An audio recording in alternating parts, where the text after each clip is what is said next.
Welcome to Behind the Paranormal. 962nd broadcast of Behind the Paranormal with Paul and Ben Eno here on WOON 1240 AM and 99.5 FM, streaming live at onworldwide.com, tunein.com, and the Paranormal Radio app from TalkStream Live. We're coming to you with a live audience today from the 2022 Exeter UFO Festival in beautiful Exeter, New Hampshire. The event is organized by the Exeter Area Kiwanis Club to benefit local children's charities.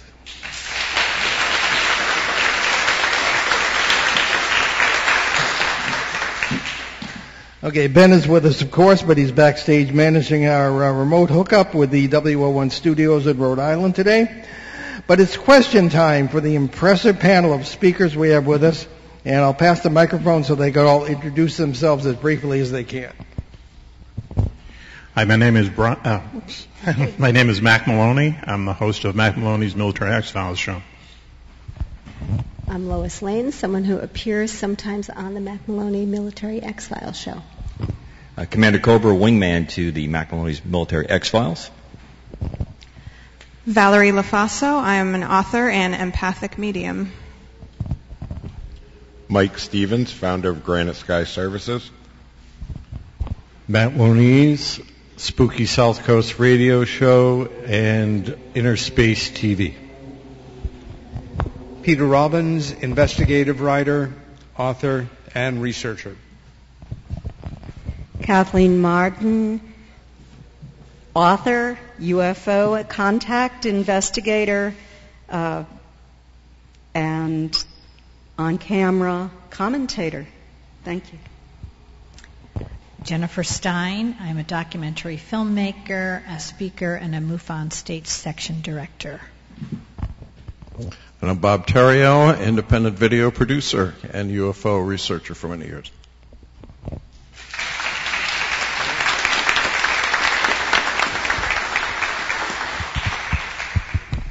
Okay, we have a question from the audience, and you may proceed. Good afternoon, everybody. I'm here, but no one else in my family has any interest in giving up their Labor Day weekend to be here, and we're all here. So some of my friends believe this is an exercise in futility. They got to pay their rent. They got to go to work. How does it affect them? Now, I know there are experiencers. I can understand that. There are some investigators that believe that if anyone's here, we've all had an experience we don't remember maybe. That's why we're here. So I don't know, but what can we do to unite to break through this this barrier like Peter Robbins talked about with the media? And we did have a president that talked about fake news, but no breakthrough occurred, and we had the New York Times. So I guess the question is there something that we can unite ourselves about to make a breakthrough with all this? We have all the independent media, so it is a great Wild West now that we can get out there and be more vocal, like on this radio show. So I guess the question is, what can we do to unite us more to break through this barrier of ridicule and skepticism, and have more people in our family understand this and know it's not just, oh, it's advanced technology. I texted my brother during the show today, oh, it's just advanced technology that we're not aware of yet. So that's the idea. What can we do to unite, to break through? Now, do you have any particular speaker in mind, or should we just pass the mic? Oh, up for grabs, yeah. Okay. Well, we'll start with Mac Maloney. And please, when you receive the microphone, announce who you are. Mac Maloney. It's a tough question, and it's something that, we've talked about and thought about for a long time, because the way that the media, let's say the CNN, the broadcast networks, for some reason, they still handle it in a way with the ridicule factor somehow attached. I think things like that are changing a little bit, but not very quickly. I do know this, that TV networks can be swayed by 100 letters, because they don't get very many letters. So if there was some kind of an organization or organizing effort that, we could just bombard CNN and other network news with requests to do more UFO stories, not crazy UFO stories, but actual scientific stories on UFOs, what they are and so on. I think that's how to do it. Just, barrage them with a lot of emails, demanding this, asking for it, and I think eventually they would do it. Commander Cobra, it's a great question. I was very fortunate. I grew up in a household with a dad that was just absolutely consumed in the 60s with this phenomena. He wanted to understand more. So the house was filled with magazines and paperbacks of the period of every flavor. Some of it was good initial research. Others was absolutely just, it should have been fiction, but entertaining, good stuff. As Max says, we have the greatest two-edged sword at our disposal, and that's the Internet. You can email, you can look, you can compare and contrast, you can look at videos, you can conclude this looks realistic and try to find out if it's true, but you can also engage with other people. The other portion that I would say that is absolutely phenomenal, aside from gatherings like this, I met Mac because Mac put his address in the back of early books that I read of his. That's how we formed a friendship, more years than he wants me to comment on stage. It was like a year ago, and he was a kid when we made contact. But in general, you can reach out to a number of the people that are on this stage and others that have done that, and they have ways of communicating with you almost directly by email and other ways. That's a great way to get ground truths that you can share with other people, because that's what's going to convert some of your family members to say, this is the key, or there's something that's really interesting here. Valerie, and I think one thing that we can do is continue to think for ourselves and encourage other people in our lives to think for themselves, and not allow media and these so-called influencers to tell us how to think, what to think, and why to think. You know, I think so many people in this room who are experiencers say, well, everybody says this doesn't exist, but I know what I experienced and I know it was real. We have to hold on to that. Think for ourselves, encourage other people to make up their own minds, and have these conversations openly and curiously, and try not to judge others. Mike Stevens, I don't know if we really need to. And one way it would help make it easier for people who do believe, but I think it's better off to just stay grassroots. Don't waste our energy on people who aren't going to change their minds no matter what, and just focus on the people who know it's real and need help dealing with it. Matt Moniz, and I'm also a guest contributor to Ben and Paul Eno's show. My other show has been on air for 17 years, and in that time, we've watched the media slowly change. Not just media like as in radio profile, but also television, and more importantly, the Internet. The Internet has definitely become a pipeline for information. Unfortunately, it works both ways, good information and bad information. But the key thing it has helped is being able to connect people. Being able to connect people that otherwise would not have been able to connect before.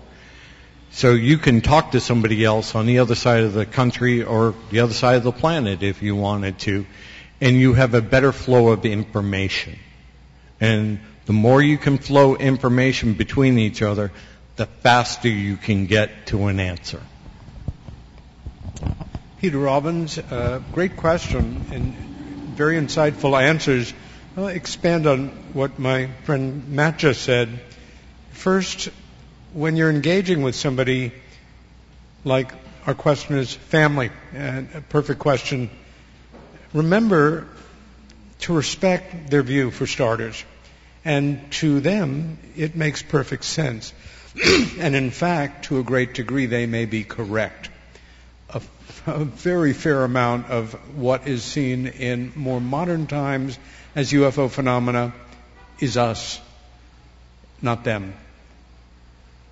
At the same time, make your arguments with respect. Yes, you're right. A great deal of what we're seeing now could be that, but that wouldn't have been the case in 1947 or 1957. And an appreciation of history. Just understanding, for example, in short sentences, the story I just laid out of how we all got snoggered, our grandparents, our parents, into believing something very silly about a very serious phenomena. And lastly, how behind their arguments, their rationales, their beliefs may lay a very understandable wall of anxiety, something that many of us have passed through as we've educated ourselves about this. If this is true, everything that I thought I knew is now open to question. I would rather make you wrong than open that door. I think that it's important to let people know that there have recently been congressional hearings on UFOs that were televised, and perhaps we'll have more of those to inform the general public that there is soft disclosure being brought forth, just trickling forth. And the history of government involvement in all of this has been to test the public's response. When there is public hysteria, they've tended to pull back in the past. So they're doing this very slowly and carefully in order not to alarm the general public and giving only a very limited amount of information. The Defense Intelligence Agency has scientists who are studying all of this and has recently made a Freedom of Information Act disclosures of information that they have collected. I showed a little bit of that in my lecture yesterday. And also the U.S. Navy has released video. You can find that on YouTube, for example. So there's been a great deal of information if your friends are interested in learning what the government has released about that, or different agencies within the government. But, many people are troubled by this. They're very apprehensive, and they don't want to know because they think that it might induce fear. The fear factor has been very strong over the past 70 years. And so some people, I think, just need to be left alone and will feel more comfortable not being aware of what is occurring. I'm Jennifer Stein, documentary filmmaker and a MUFON State Section Director. I, too, have asked the same question. Many people who get involved in MUFON wonder, how are we going to help change the tide? And I think what we all have to do as individuals is what I had to do as an individual. I had to accept the fact that I had a real sighting, that I wasn't alone when I had it. I had more than one sighting. And I had to decide what I was going to believe and not believe. So that was a process of doing my own homework, doing my own research, going to conferences, inviting speakers to present in my own local library in Philadelphia, which I did. I started a group called Mainline MUFON, and I was at it for almost 20 years now. And it was a great education for me. So I sort of answer that question by saying, as individuals, we need to take back our own personal power and decide what we think and not let other people influence us inappropriately. I'm Bob Terrio, video producer. I've been following this whole topic for 50 years or more, and I've been encouraged seeing the evolution going from back when I was a kid. There were a few movies out, there were some books and comic books and a few things, but it was generally considered science fiction and not taken seriously. But now, I've seen the evolution over the years where now you can go on Netflix, Amazon Prime, you can go on your cell phone and Google these topics.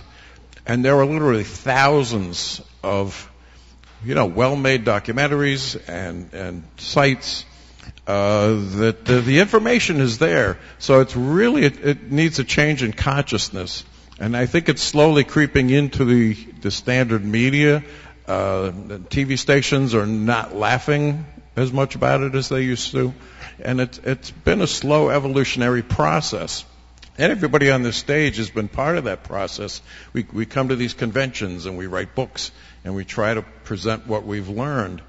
So it really is, like I said, I've been encouraged by seeing the slow evolution, and I think it's coming to the point where this will become more accepted by more people in the world than those people who find it something to laugh at.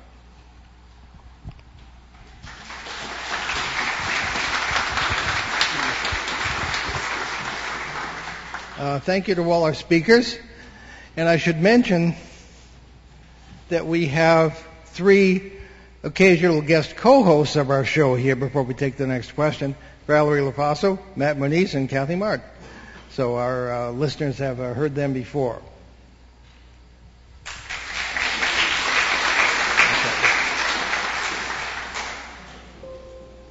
So, thank you.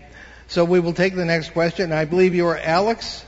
Yes, my name is Alex J. Boros. I'm a resident of Rochester, New Hampshire. Thank you, entire panel. This question is directed towards the whole panel, not towards anyone specifically. I'm interested in the political aspect of this, or how this may apply politically. It's I come to this question as an experiencer myself.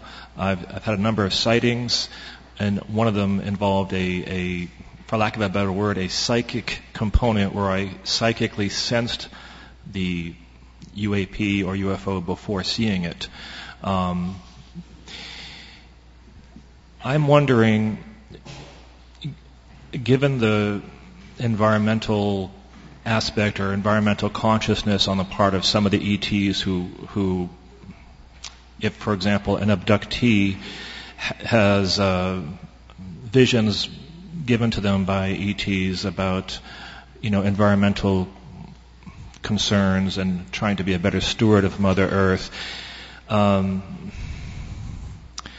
wondering if you can foresee, this again, it's a general question to the whole panel, a time when it will be considered an asset rather than a liability for a political candidate running for office, whether at the state or federal level, to be open about their interest in, as well as perhaps their personal experience as an experiencer regarding the UFO subject, etc. So basically, can you foresee a time in the near future where it would be considered, instead of a liability, an asset for a political candidate to have these kinds of interests and concerns? Thank you. Okay, we'll begin at the beginning. Well, I think it'd be a great thing if some politician, let's say on the national stage, came out and said, let's stop looking into UFOs, and takes a stand on it and sticks with that. Conventional politics is probably not at the point right now to accept that, but I'm going to say within the next 5 to 10 years, I think that they will. I think a lot of things are happening now. We're going to talk about it later on this afternoon, but just the government's recent, putting together a committee to look into UFOs. NASA is now looking into UFOs. The James Webb Telescope might really show us stuff that we've never seen before. So I think it's slowly changing, but it would take a politician of national stature to come out and say, let's really look at these things, I think, to do away completely with the ridicule level. Commander Cobra from Mac Maloney's Military X-Files. Great question. I have to tell you, Alex, Rochester is one of my favorite towns in the entire world. I don't live too far from outside there. 2 things. Last night we had a gathering of folks that wanted to meet us before we came on stage, and a similar type question was brought up last night, and that gave me plenty of time to think about it on the drive home. If you're looking for candidates, I don't need them so much to tell me that they're interested in this phenomena or anything else, but I do want to get a understanding that they have an open mind, that they're going to look at everything before they draw a conclusion. And I think that's why we're in the mess that we find ourselves in frequently, because we come in with a conclusion and then we pick the facts that we want to fit that conclusion. And if you're a supporter or a quote-unquote believer, we sometimes are guilty of doing that ourselves. We will reject things not fairly and give it a fair airing. So that's one part of it.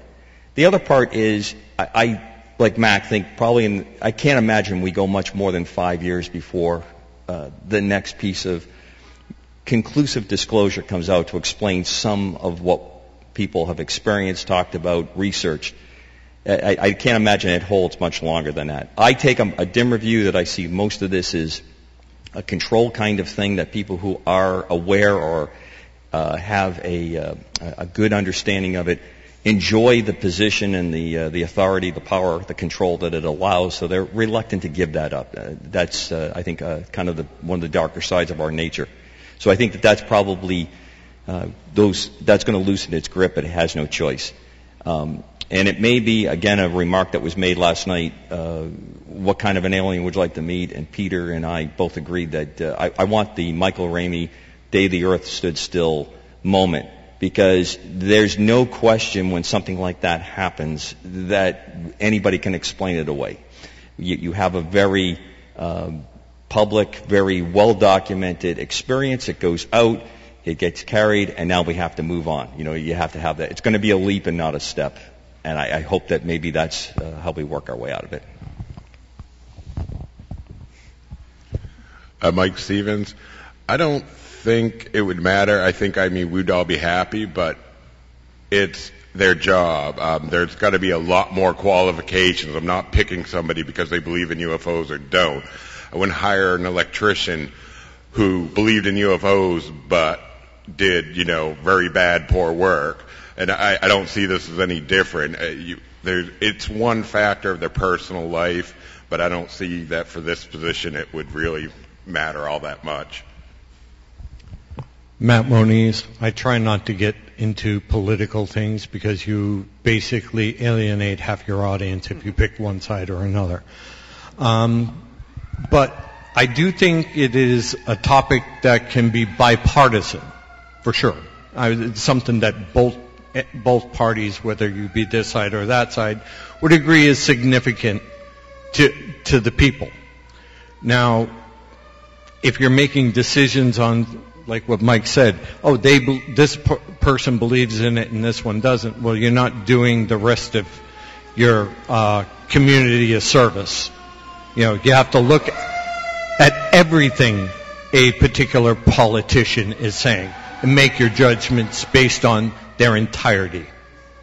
All right? To focus in on a part of this question that interests me most, we are in the most fractious moment in the history of this country in 170 years. I don't think anybody would disagree that people are at each other's throats, and we live in a culture that is almost encouraging disagreement. One of the few positive subjects that has come up in the last years that people with decidedly opposing political views can agree on, and now have permission to do it without being made fun of to a greater and greater degree, is the significance of the reality of truly anomalous UFO phenomena and its implications for humanity, and that we should do all we can to encourage our elected officials, Republican, Democrat, right, left, it matters not, to continue to persevere in this way. Emblematic for me are Marco Rubio of Florida and Kirsten Gillibrand of my home state of New York, ideologically completely opposite and absolutely united on truly wanting to know more for themselves and their constituents on the reality of this subject. All one need do is call their office, encourage them to take it seriously. It can also bring us together on this point with people who we disagree with massively politically, but have the basis for a working relationship for, even a friendship. Common ground. Bingo. Kathleen Martin. This reminds me of the time when it was a presidential election and Dennis Kucinich was campaigning. And I think that someone intentionally introduced the information that while he was visiting Shirley MacLaine, he had a UFO sighting.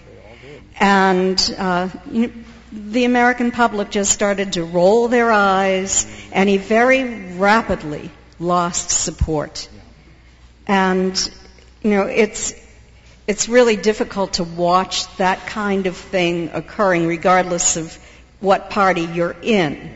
Now, I'm hoping that is changing because, as Peter mentioned, Senator Marco Rubio from Florida introduced into the economic bill, which was passed, that the government would indeed research this, investigate UFOs, and determine whether or not they were real, the characteristics. So that was a big step forward, and he has not been ridiculed as far as I know. Jennifer Stein, filmmaker. I would comment that this is a large existential question, just beyond political parties of, say, in our country, Democrat or Republican. No one country wants to have its allegiance of its citizens be deterred from their own country, like Americans or French or Canadians. Those countries want those people to identify with their allegiance. If we start to identify ourselves as earthlings, right, with an allegiance to the planet, then it becomes an issue, a large existential issue of where is our social rule and order. So you can take this out to infinity and back again, but I think we just have to use common sense and realize that it is an issue, it is coming to the forefront, and hopefully eventually in the future political candidates will not be ridiculed for this and will be able to move forward in an era of education and freedom. Bob Terrio again. I think people who've been paying attention over the last few years have seen that other countries, Canada, countries in Europe, Brazil, have released information about the existence of UFOs and activities in their countries. So a lot of countries outside of the United States have taken those steps, and the politicians, to some degree, have spoken out. So my view right now is, with the big mess that our political situation is in this country, I don't see that politicians and politics having a certain level. What they need to do is regain a level of respectability, and they have to stop playing these games, and they have to stop treating politics like a sporting event. That we've got to and at that point, when they start, if they come out and say, okay, this is real, and I'll have a little more respect and believe what they say. And I think that needs to happen. Thank you, everyone.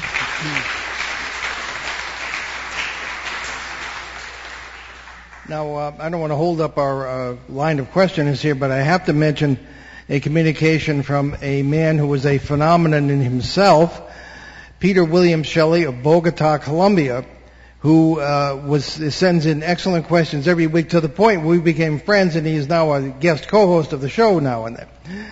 He said, "It already happened. Gabriel Green in 1960 ran for president. Green ran with contactee Dan Fry." He doesn't mention how many votes the guy got. But Green was the head of the Amalgamated Flying Saucer Clubs of America. Any of us old-timers, that brings back memories. So there we are. So our next questioner, please. Hi. Hello. Good afternoon. So most of the earth is covered by water, and the Atlantic is our next-door neighbor. And the movie The Deep comes to mind.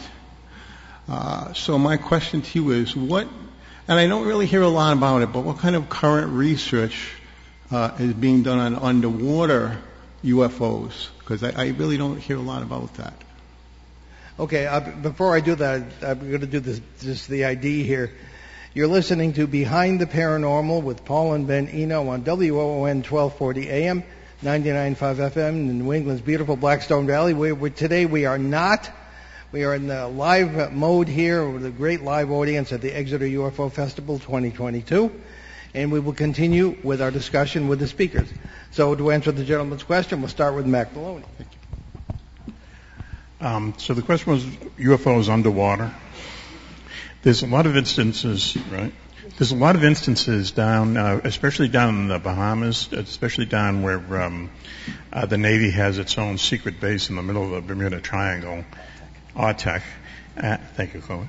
And it's also, in that area, there's a lot of vacations, there's a lot of people out in the water and stuff, and they see not only UFOs going into the water and leaving, but they also see them moving under the water in ways that just don't seem to make sense, in our laws of physics.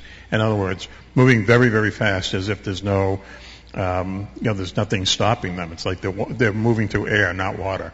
So there's a lot of instances down there, a lot of instances off the island of Santa Catalina, off of California. Traditional, people have been seeing things there for years. So there's a good chance. I think there's a good chance that UFOs, if they're hiding from us on Earth, that they're, in the ocean. The only thing I'll add from kind of a military perspective is water is many magnitudes more difficult to operate and detect in. That's why we have a great deal of our undersea warfare capability is so critical to national security from the stealth aspect of not having to have a very stealthy vehicle to do those kinds of things. What Mac alludes to, there is more mounting evidence that has become public of abilities to shape around a vessel a containment field that allows you to move. And not only move at great speed, but not be very detectable. That's the other part of it. If you move fast, it is capable, but it's huge amounts of energy, and then it becomes a very visible type event. So it's a great barrier. It's very difficult. Air, land was where we spend most of our time. So it doesn't surprise me that if we are encountering or have extraterrestrial folks with us, and I don't have any doubt that we do, using a water medium with advanced technology is probably right in their wheelhouse. And I would be very intrigued with some things because of the acidity and the types of things that I've dealt with over my life out at sea for a great deal of it. Things just corroding and losing power out of jet engines and causing fatigue in metal and to that kind of situation. So it doesn't surprise me, and it doesn't surprise me that we don't know much about it. But it is very interesting, no pun intended, what bubbles to the top for occasionally when things just do get so that slip out into the public on it. Matt Moniz, you may want to check out books by a guy named Preston Dennett, who wrote several books about USOs, or underwaters, or unidentified submerged objects. One of the means in which they are supposedly operating under the ocean is ultrasonic. We are now currently using that type of technology for fast torpedoes. What you do is you generate an ultrasonic noise underwater. It creates a bubble vacuum, and you're pushing through air rather than a water medium. But, as he said before, that creates detection problems. So we know we have the ability to move high speed through water. They're using something a little bit different than us. Hopefully that helps answer your question. This has always intrigued me, and the thought that if a machine of advanced design and technology can be created to move through unlimited amounts of space, that it's probably waterproof and can go under the water just fine. I think one of the first books ever written on this subject remains one of the best. Ivan Sanderson's Invisible Resonance. Written in the early 70s, Sanderson began his career as a biologist involved in the lives of larger mammals, and became a great contributor to the world of paranormal studies, a great writer, a great rationalist, who cites case testimony, much of it from Navy and credible seafaring individuals, that still runs through my head and makes this a very important issue to address. Kathleen Martin. This brings to mind information that has been released by our Defense Intelligence Agency through the OSAP classified program and the ATIP declassified program of transmedium craft that can travel just as efficiently through the air and underwater, and I would add in space as well. There has, over many, many years, been reports of UFOs, now called UAPs, ascending out of the water, hovering over craft, entering the water again. The earliest report that I found when I was doing some research on this was back in the mid-1800s. And there was a family out fishing, and a craft ascended out of the ocean and hovered over their boat and then shot off. And, of course, the family was terrified and stopped fishing for the day and immediately returned to port. But this was happening.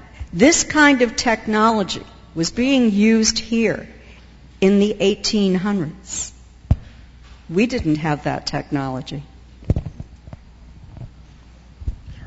Bob Terrio, there's a recent book by Carl Feindt, F-E-I-N-D-T, about underwater UFOs, and he spoke at our local MUFON meeting several years ago. Also, we know a fellow, Joe Foster, in New Jersey, who was in the Navy, and he had several sightings while he was in the Navy, one of which was on a ship that I believe was in the Pacific, and the ship was basically stopped. It was a hot day, and some of the sailors were kind of swimming around in the ocean. And he said a giant circular craft came up from the depths, came very close to the surface near where they were swimming, freaked everybody out, and hundreds of the sailors saw this. And it was undoubtedly a craft not of our making, the way it maneuvered and the size and the shape of it. Thank you, Walter. And I might add something to that. In 1984, sorry about the siren, live radio, you can't beat it. But 1984, I was deployed aboard the Coast Guard cutter Chase in the Caribbean Sea area, and we put into San Juan. And I happened to, I would double dip paranormal and military at the same time. You could do that then. I never got in trouble for it. But a member of the Puerto Rican legislature told me, he took me to his house.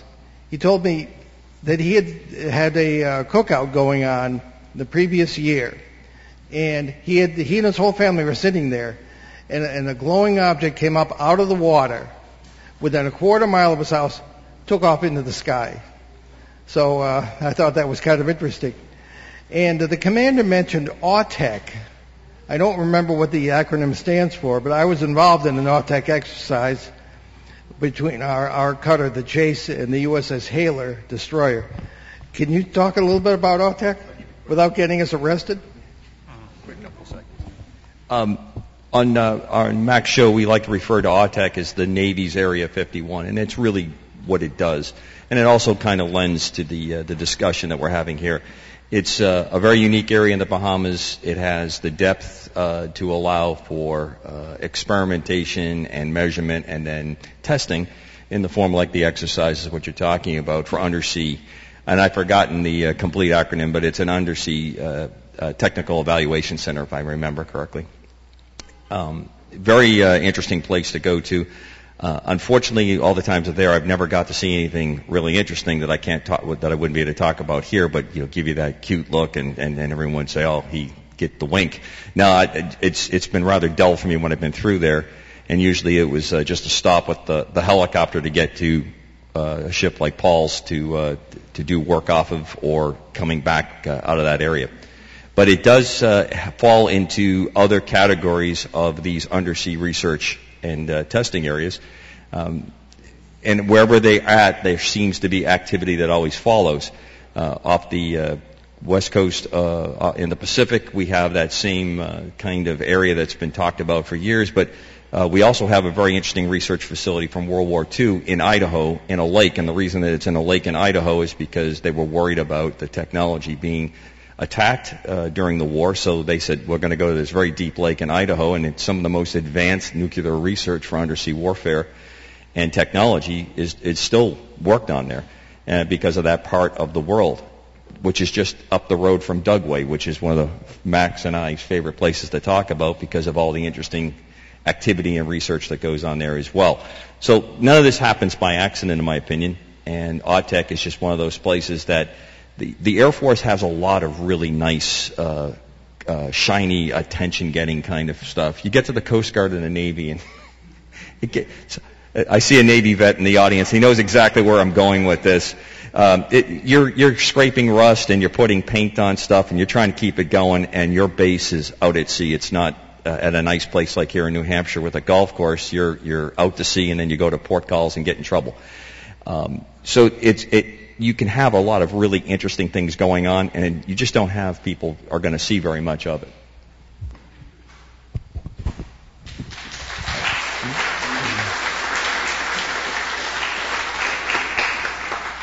Okay, let's get to our next very patient questioner.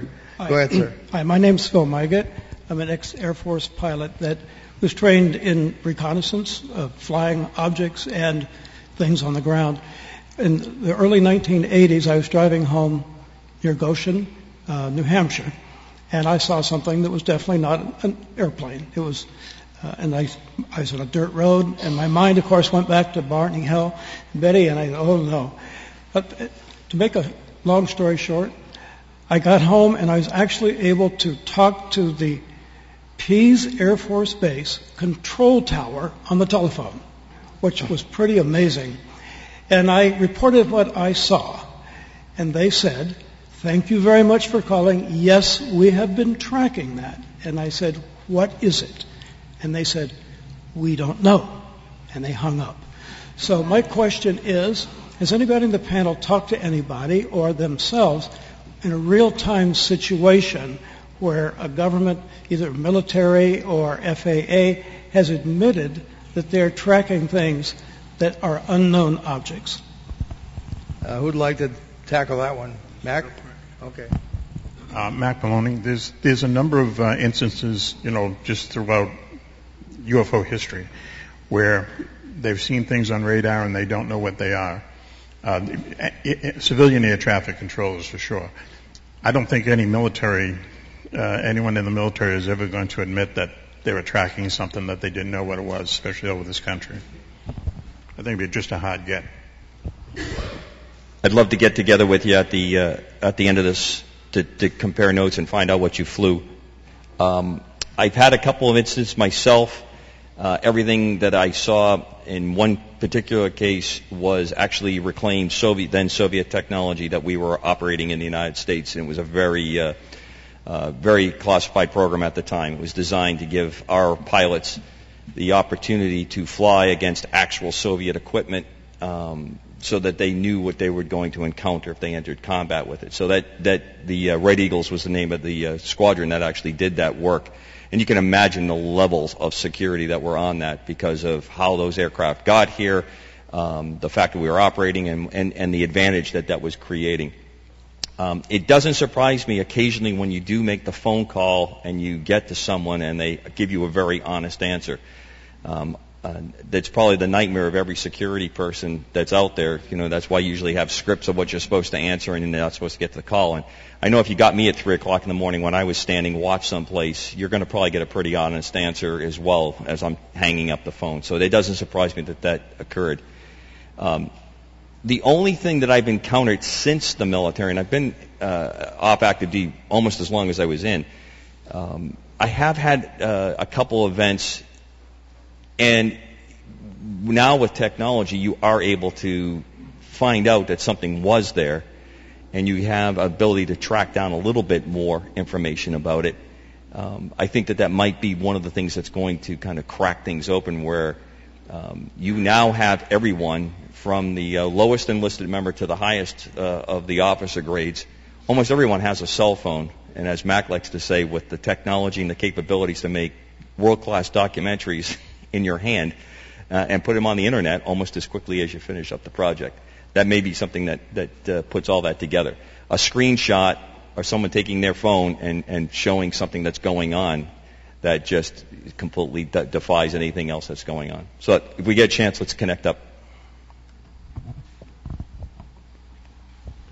Matt Moniz. I live right outside of Otis Air Force Base, and we get sightings all the time. And I try calling into the base. What they do is they ask for your name, your location, time, what direction, and then they say, thank you, we'll look into that, and then they just hang up.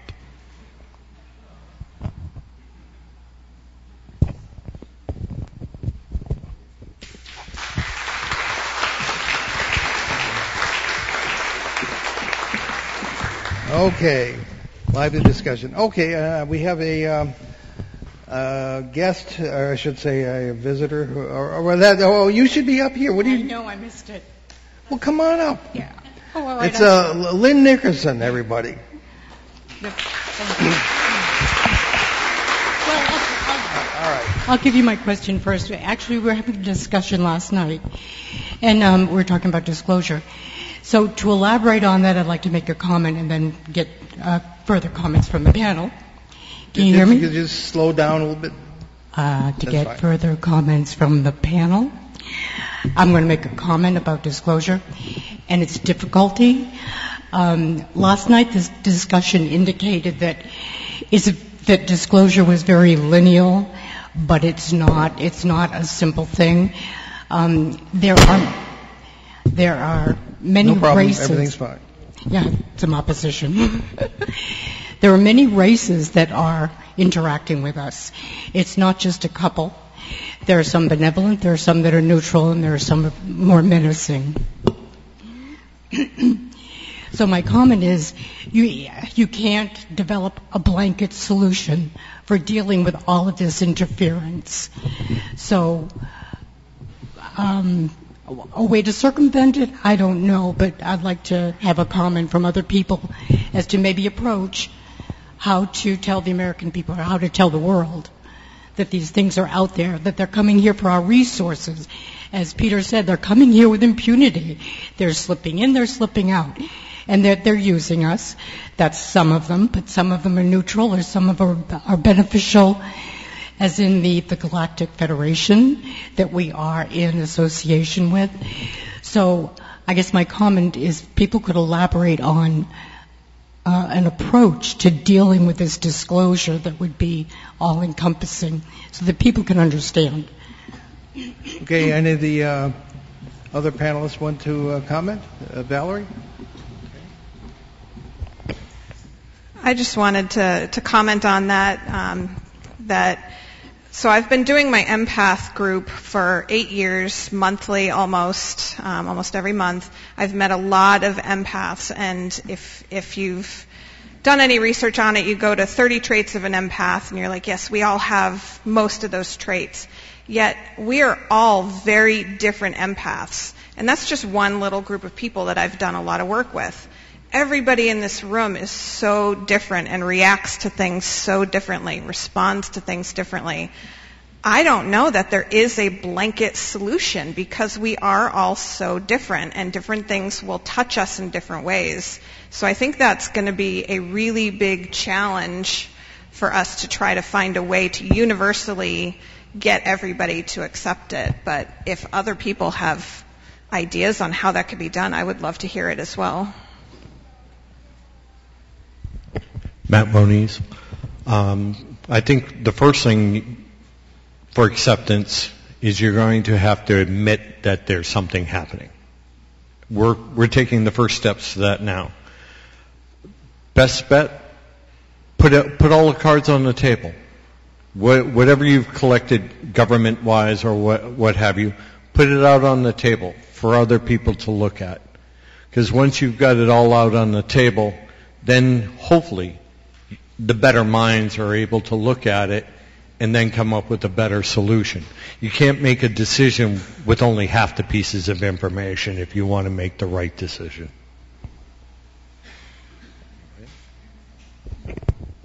Kathleen Martin. We have multifaceted disclosure. Everyone on this panel today is involved in disclosure in different ways. The media is involved. Former military officers are involved in speaking out regarding the reality of UFOs. So Ralph Blumenthal, who spoke yesterday through the New York Times and through Vanity Fair, have given a bit of disclosure to mainstream America.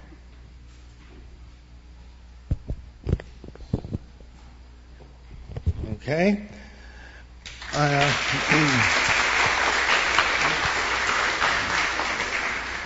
I'm afraid we are almost out of time. So thank you for the questioners who have lined up, but we'll have to take it to next year. All right. So I want to thank everyone. And can we get Ben out here for just a minute to say thank you for all his great work?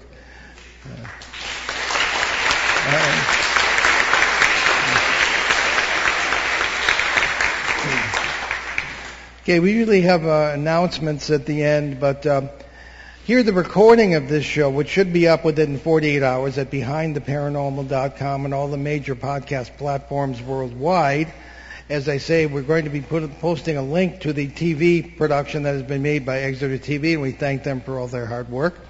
And many thanks also to the Exeter Area Kiwanis Club, especially Brian Stahl, Bob Cox, Mike Stevens, and the folks from Granite Sky Services for the great work they're doing here this weekend.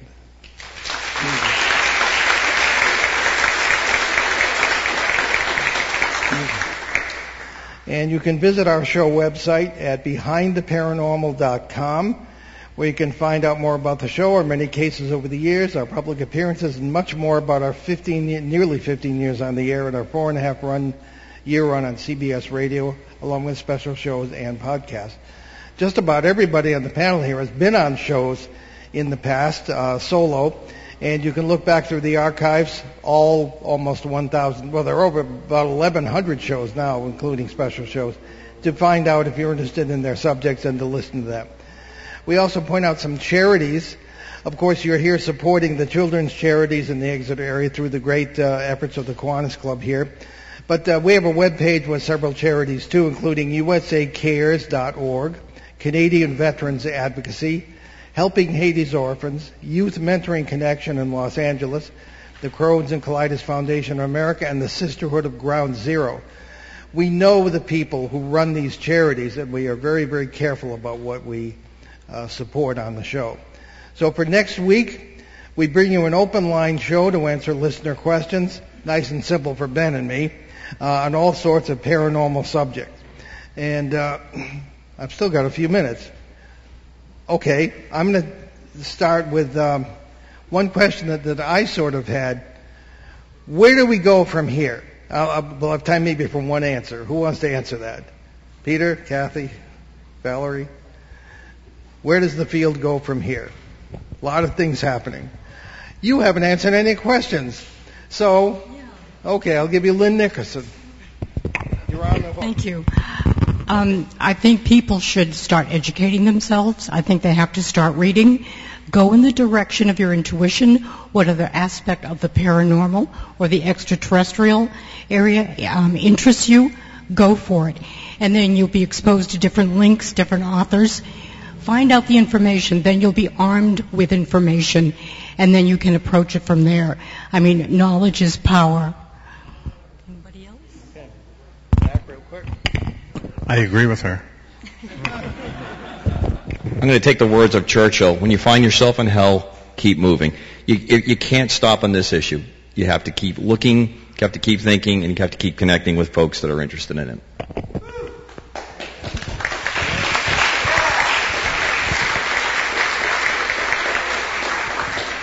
Well, the commander stole my thunder because here we go with we always end the show with a quote, as you know. And this one is from our old friend, the old darling Albert Einstein. Imagination is more important than knowledge. I'm Paul Eno. Ben is in the back. We thank all our great speakers. And thanks for joining us on our 30 seconds. Yes. I never get this right. Thanks for joining us on our great cosmic journey, and we'll see you next time on Behind the Paranormal.